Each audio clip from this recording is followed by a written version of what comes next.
This is George Dionne with Metal Express Radio, and I'm here with John Bush of Armored Saint. How you doing today, John? What's up, George? How are you? I'm doing great. We're talking about the DVD live set of Symbol of Salvation Live. Before we get started into that, if I knew absolutely nothing about Armored Saint, how would you describe the band's music to me? Wow. Well, I would say, dude, what rock have you been under for starters? No. I would say that we are a soulful hard rock / heavy metal band with a lot of groove and emotion. And I think that we are definitely bluesy, with shades of some R&B at times, but super powerful hard rock metal band at the same time. I'd absolutely agree with that assessment. All right. The new release is coming up in October is Symbol of Salvation Live. It's out on Metal Blade October 22nd. You filmed it at New York's famed Gramercy Theater. Was this a venue particularly special to you guys? Not necessarily. The Gramercy is a great venue. It is old and has a lot of charm and mystique to it. I had never played there before, so that was my first experience there. But it's great. It was a cool place. We did a lot of different venues that were similar to that. As we did that tour, we also played the Regent here in LA, which also is kind of an old theater that they just started having shows within the last, I don't know, 5 years or so, maybe a little longer.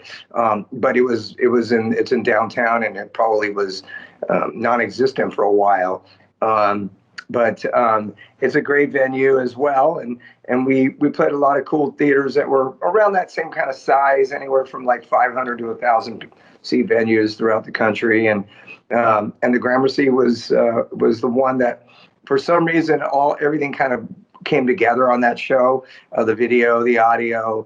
Of course, I mean, I'm not going to lie. We probably would have liked to record it in LA because we're from LA and that's our home. And there was probably some people that were disappointed that it wasn't from that show because it was a really amazing gig too. But so was New York. And that was the show that just seemed to be a little bit more cohesive for the actual recording of it. So that's the winner. And we love New York. I mean, I have a real kinship with the city of New York because of all of my years in being in Anthrax, of course. So it's a great place and it's a great show. I saw you the next night in Boston. And the show was phenomenal. And I've watched this DVD, and it really captures the intimate club feel. I like how you did it in black and white, which kind of gives it that old school docu vibe. Was that something you guys planned on? Well, we didn't, actually. And the truth of the matter is that, no disrespect to the Gramercy, but the lighting that particular night just wasn't so good. We're not the biggest band in the world. And so when we go on tour, sometimes the one area that kind of takes a hit as far as production and having crew with us is lighting, because it's kind of like it's not something that we can actually say we can, let's bring the light guy with the sound man and the backline guys, and that's the one area that kind of goes and it's funny because we have a guy who worked with us for years. His name's Mike Graves. He actually works for the Goo Goo Dolls, among other people. And he was our LD back in the day in the early 80s. And he came out. He also did wardrobe for us, which was a terrible and disgusting job for him, because dealing with the leather and the armor that Armored Saint used to wear in 83, 84, especially when you were playing like the Channel Theater, the Channel in Boston, when it was freezing and cold and this leather wasn't drying.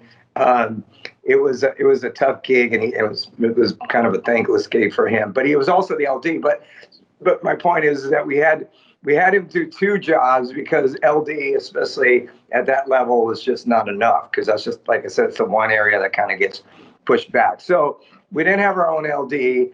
We tried to talk to the guy from the Gramercy, and I'm sure he did a noble job. But in the end, it was really the rig that just wasn't really kind of what we were hoping for.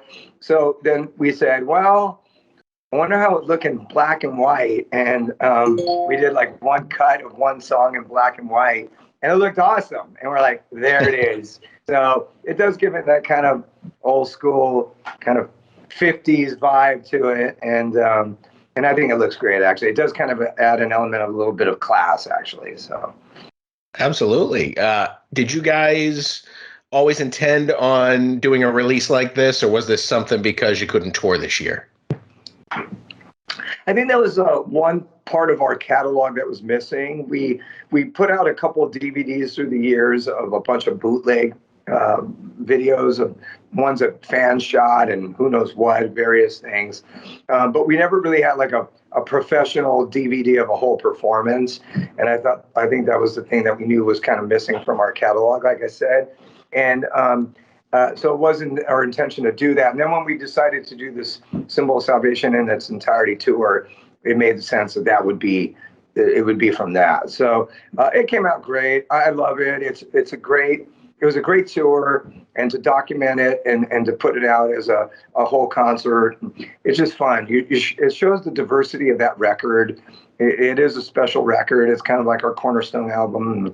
There's a lot of diversity to it, and ups and downs and different vibes. You know, rocker songs like Grain of Fire and Tribal Dance to more moody songs like Last Train Home and Tainted Pass. And it just kind of has everything. It has The Truth Always Hurts, which is kind of a bluesy swagger number. So when we played it live every night, it really became clear that it was a really cool record, and it just kind of showed a lot of the depth that it had. And then by putting it out and now making this concert from it, it was great. We're real proud of it, and I'm real excited. I think the fans are going to love it. And some people might be surprised to know that the original Symbol of Salvation was almost never made, right? Well, it was hanging by a thread there for a little bit. You know, we wrote a bunch of those songs when Dave Pritchard was still alive. He was going through his illness. He had leukemia, and then he eventually succumbed to leukemia. But during that time, we had been dropped from the label we were with, Chrysalis Records, and we were kind of like this. We were out in the ocean with this, hanging by this, like a tether that just trying to just drift around, figuring out what to do in our career. And the one thing that we knew that we could rely on was the songwriting. We knew that we were a band that wrote some great hard rock, heavy metal songs. And at that time, we really opened it up because we didn't have a label. So we didn't really have anyone telling us, hey, this is what you need to do, or this is what direction you should go. So it kind of gave us the opportunity to just really just open up our style even more. And I always think Armored Saint really was a band, and is a band even more so than ever, is a pretty diverse metal band. But at that point, I think that was the first step to really going, we don't care. We have this idea. It sounds like it's out of nowhere, out of the blue. Let's go with it. I always say that the song Last Train Home, the beat that Gonzo does is kind of like a salsa beat, but then the riff that Jeff came up with was just this kind of moody, a little dark piece on the verses, and then it just kind of came together, and that was the mentality that we had when we were writing songs for the record. It was just like anything goes. Same thing with Tainted Pass. It kind of has that really cool acoustic intro that just sounds different from what you would hear on a metal song. So we were open at that point to trying anything, and it was a special time, even though it was a time of a lot of uncertainty, because, like I said, we didn't know what we were going to do. We didn't know if Dave, how he was going to fare with this illness. We didn't have a label. Eventually, he did die, and Brian Slagle, who's the head of Metal Blade, and was just saying he knew our history, and he said, I want to make this record with you guys. Let's make it happen. So we kind of regrouped. We went back to the family oriented feeling that we've always had. We got Phil back in the band. We got Jeff back in the band. We kind of regrouped. We had the family feeling from Metal Blade and Brian, and then we made the record, and it was like a whole new flourishing feeling at that point. So, it just kind of goes to show that sometimes you just got to get through those rough patches. And if you do, you'll probably make something special. Absolutely. The Symbol of Salvation live release is coming in multiple formats. One of them, of course, being vinyl, which seems to be kind of making a bit of a resurgence these days. And you've added extra material to the vinyl, which it's usually the other way around. It goes on the CD or right. But you got some great looking vinyls. You got some great presentation of this album. Are you a vinyl fan yourself? I am. I love vinyl. I don't have the greatest LP. My system is not so good. I think I got it at like Urban Outfitters here in like LA, and it's just kind of, it was probably like $100. But my wife and I, we have a place up in Big Bear. It's in the mountains, and we have so many records there that we bought just recently. I just bought there's a cool music store up there, and I try to contribute to them, and they sell vinyl, and I bought like a Poco record and ZZ Top, Fandango or something. I don't know, just like some cool LPs, and I love listening to the records. To me, it still sounds the best. I mean, as long as it's not scratched or too many nooks and crannies in there that makes it skip. I think it sounds amazing, and it just always sounds so warm when you listen to a record. You put the needle on. That's why Pearl Jam wrote that song. Spin the Black Circle, such a great tune, and I love the way vinyl sounds. It's to me, it's always going to be special. I grew up on that. So, and Metal Blade does such an amazing job with the packaging. I mean, they really it's spectacular. So I'm really excited about it. And again, this is a great thing for diehard fans because they're really getting their money's worth on the whole packaging and the LP, or if you go CD route, and it's always great. Absolutely. The extra tracks or 4-track demos that you guys did that, they weren't made into regular songs, so there's got to be a story behind them. Yeah, they were demos of the songs that obviously didn't make it onto the record for whatever reasons. I guess we just thought that maybe, we had enough songs, so those were the leftovers. But they're fun songs. They were written during that period of time. Dave plays on a few of those songs as well.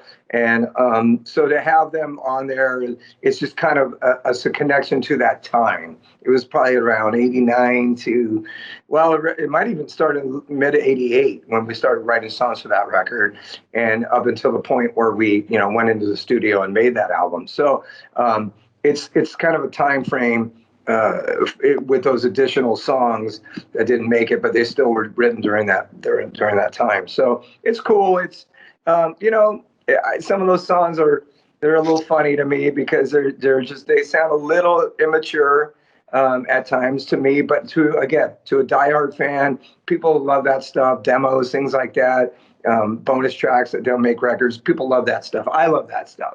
So it's fun to listen to. Do you think there's another record in the Armored Saint catalog that you could see yourself playing from beginning to end? It was a fun thing to do. Obviously we love our new record, Punching the Sky, and we haven't got a chance to play any of those songs live other than the live stream that we did back in October of last year, which, gosh, that was a year ago now, which is insane. So I think we're still giddy about playing a lot of those songs. We're going to do some dates and at the end of the year, and then obviously we look to do some touring next year. We have some things in the fire I can't mention yet, but I think that's our goal, is to at least go out and play a bunch of those songs because we haven't played any of them yet, so they still feel very fresh. So of course, when you put out a new record, you always feel like that's the best one, and I still feel very connected to that record because, like I said, we haven't went out and played those songs live, so they still feel beyond fresh because we haven't even done them. I haven't even started rehearsing yet because I don't want to burn out on them. But I don't know, another album in its entirety, I don't know. We'll see. Maybe. It was fun. I would have said Punch the Sky myself. It's a great album. Yeah, it's a cool record. It's it's a perfect description of what's happening with Armored Saint in this modern time, but still feels like a bit of a throwback. But it sounds like a current record. It has all the stylistics of what Saint kind of was founded on, but again, sounds like songwriting that is current. So I'm real proud of it. There's an Armored Saint documentary in the works. Is that coming soon? There is that going on. Russell Charrington is a buddy of ours. He's from Britain, and he just kind of he took charge on this. He had this idea of putting it together. He compiled a lot of different interviews from a lot of different sources in Armored Saint's history, and it's actually really cool and informative, and has some funny moments, and compiled a ton of flyers and videos and interviews, and it's cool. It's we kind of let him run with it because it was his idea, and I'm not a video director or a film director. None of us are, so it was cool for him to do that because that's what he aspires to do. But he made us look pretty good, and at the same time, he got pretty candid about a lot of stuff. So I believe it's going to make its appearance at the end of this year or into next year, but it's pretty close to being completed finally. So on the day that we're talking, the big rock heavy metal release today is the re-release of Metallica's Black Album. And I saw that Metallica had actually pursued you to sing for them shortly after the release of Kill 'Em All. Yes, that is a history lesson associated with me and Metallica. I'll probably forever and ever live it down. The guy who didn't join Metallica, what a knucklehead! It wasn't that simple, of course. It was a different time, and Armored Saint was a band that was starting off and doing really well. So, and what I always tell people is that the friendship that us, the guys in Saint, had, even at that time. We had known each other since we were about 9 years old, Gonzo, Joey, and I. Phil, of course, Gonzo's brother, so we knew him as well. And so we had already had a serious established friendship of 10 years by the time Armored Saint was doing club shows, let alone now that we've known each other, well, we're going on almost 50 years of a friendship, which is insane. And still playing in a band together. I mean, we might have surpassed the Stones as far as knowing one another in a group, which is pretty amazing. But it just wasn't meant to be. I always say that, the voice that was meant to be the singer of Metallica was James Hetfield. That was the singer of Metallica, and that was meant to be. It was not my fate. But, I'm always complimented of knowing that they had a desire to have me sing for the band at one point, and it's an enormous compliment. Of course, we love those guys. They're an incredible band. Metallica is a band that has taken many chances in their career, and I admire them greatly for that. And the Black Album is their cornerstone record, obviously, and it's an incredible album. And it's crazy to think it's 30 years because Symbol came out, I think, shortly after the Black Album. All right, it came out today, you saying? Yeah. So September 10th, 91? I don't think the original came out today, but the re-release came out today. Yeah. I'd like to know what an exact date was of that one. I think it was 91. It's got to be close. It's the same year. Yeah, it was the same year. So Symbol came out right around the same time. So, there is a certain, I guess that was a great year for a couple great, hard rock heavy metal releases, among many others, I'm sure. But, it's an awesome record of theirs. And, it's like I said, they opened the door for so many bands, and everybody thought they could be as big as Metallica, but then it came to fruition that it was only going to be them that were going to be that big, But we all aspired to be that band, and then they actually accomplished it. But kudos to them. So after Symbol of Salvation Live comes out in October, what is up next for Armored Saint? Well, we're going to do some dates. We're doing some shows at the end of the year. It's only 5 for now, but it's on the West Coast here with Black Label Society, so that's going to be really fun. We obviously Zakk Wylde is an incredible player and awesome musician, and we're excited to be taking the stage with him. We're going to play the Wiltern here in Los Angeles, which is a great theater. It's been around for years. I was just there at a show to see the band Go-Go Bordello, who's a really cool band, and it's a great venue. It's old.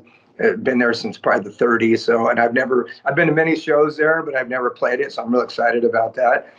Among other shows, San Francisco, San Diego. We're going to be in Phoenix on New Year's. We're playing Reno, which we've never played. So it's always exciting to play places you've never played, let alone places it's been a while. And that'll be a fun run. And then we're hoping to do more dates next year, although nothing is planned. We do have a tour that's pretty solid. And it's in November of next year, which is crazy because we're just in September of this year. But with COVID and the way everything's gone, obviously a lot of stuff was pushed back. I can't talk about it yet because it's just not, completely, I think the tour is solid, but they haven't announced it yet. And right. But it will be a really cool tour because it's us and a band that we kind of started with in our heyday. And so that's a little hint. Hopefully I won't get in trouble for that. But it'll be really cool. I think a lot of people are going to be real excited when they hear that tour, and it will be next year. So we have some things in the fire. We just have to have them happen. Awesome. That's all I got for you today, John. I want to thank you for taking the time to speak with Metal Express Radio. Thank you, George. Appreciate it, brother. Thanks for all the time, and we're always excited to be to rocking out. And thanks for having us.